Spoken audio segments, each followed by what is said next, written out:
নমস্কার, সকলকে স্বাগত জানিয়ে আজকের রেসিপি শুরু করছি।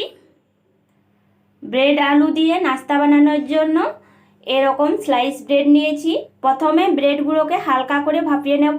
এদিকে দেখুন কড়াইয়ে কিছুটা পরিমাণ জল দিয়েছি, আর জল কিন্তু গরম হয়ে গেছে। এভাবে স্ট্যান্ড বসিয়ে দিলাম। ওপর থেকে এইরকম একটা ছিদ্রযুক্ত থালা দিয়ে দেব। এবার এইভাবে একটা একটা করে ব্রেড দিয়ে দেব। ঢাকা দিয়ে 2 মিনিট রান্না করে নেব। এদিকে পুরের জন্য দেখুন আলু আগে থেকে সেদ্ধ করে রেখেছিলাম, আর এখানে নিয়েছি পেঁয়াজ কুচি, কাঁচা লঙ্কা কুচি। আপনারা এখানে ধনেপাতা কুচি ব্যবহার করতে পারেন। এবার আলুগুলোকে ম্যাশ করে নেব।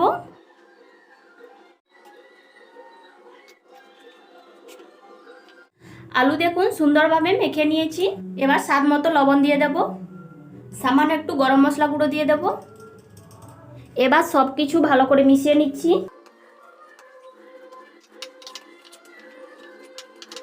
পুর দেখুন সুন্দর করে রেডি করে নিয়েছি। এবার এটা আমি এক সাইডে রেখে দিচ্ছি। ব্রেড দেখুন 2 মিনিট মতো স্টিম করে নিয়েছি, আর ব্রেডগুলো কিন্তু সুন্দরভাবে নরম হয়ে গেছে। এবার এগুলো নামিয়ে নেব। এবার ব্রেডগুলো হালকা করে বেলে নেব।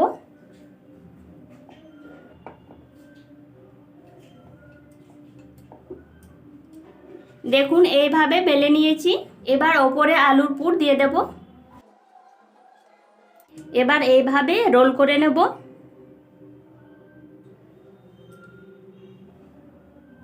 দেখুন এইভাবে রোল করে নিয়েছি। আর বন্ধুরা, রেসিপিটি প্লিজ শেষ পর্যন্ত দেখতে থাকুন। একইভাবে দেখুন সব নাস্তাগুলো বানিয়ে নিয়েছি। এদিকে আমি একটা ব্যাটার তৈরি করে নেব। তার জন্য নিয়েছি ছোট বাটিতে 1 বাটি বেসন, 2 চামচ দিয়ে দেব কর্নফ্লোর। তাহলে নাস্তাগুলো খুব সুন্দর মুচমুচে হবে। সামান্য একটু লবণ দিয়ে দিচ্ছি, আর দেব গরম মশলা গুঁড়ো। সব উপকরণ ভালো করে মিশিয়ে নিচ্ছি। অল্প অল্প জল দিয়ে একটা ব্যাটার তৈরি করে নেব।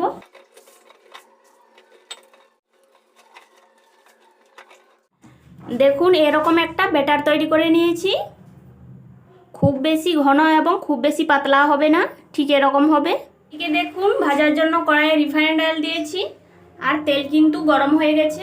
এবার একটা একটা করে নাস্তা ব্যাটারে ডুবিয়ে দিয়ে দেব।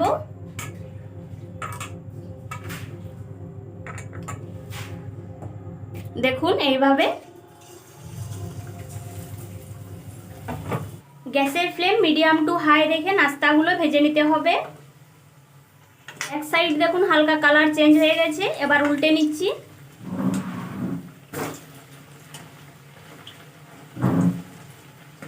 উল্টে পাল্টে দেখুন নাস্তাগুলো এরকম লালচে কালার করে ভেজে নিয়েছি। এবার এগুলো তুলে নিচ্ছি। আর বন্ধুরা দেখুন দেখতে কত সুন্দর হয়েছে। আপনারা বাড়িতে এইভাবে আলু ব্রেড দিয়ে নাস্তা বানিয়ে দেখুন, খেতে কিন্তু অসাধারণ হয়। একইভাবে সব নাস্তাগুলো ভেজে নিচ্ছি। দেখুন বন্ধুরা একইভাবে সব নাস্তাগুলো ভেজে নিয়েছি। আর বন্ধুরা এই নাস্তাটি কিন্তু খুব অল্প সময়ের মধ্যে এবং খুব কম উপকরণ দিয়ে হয়ে যায়। এবার এগুলো তুলে নেব। আর বন্ধুরা আপনারা বাড়িতে বানিয়ে খেয়ে দেখুন, আর কমেন্টে জানাতে ভুলবেন না আপনাদের কেমন লেগেছে। আর বন্ধুরা দেখুন কতটা মুচমুচে হয়েছে। আওয়াজ শুনে নিশ্চয়ই বুঝতে পারছেন। নামিয়ে নেওয়ার পর দেখুন দেখতে কত সুন্দর হয়েছে। আজ তাহলে ভিডিওটি এখানেই শেষ করছি। আবার দেখা হবে এরকম সহজ এবং নতুন নতুন রেসিপির সাথে। সবাই সুস্থ থাকবেন, ভালো থাকবেন।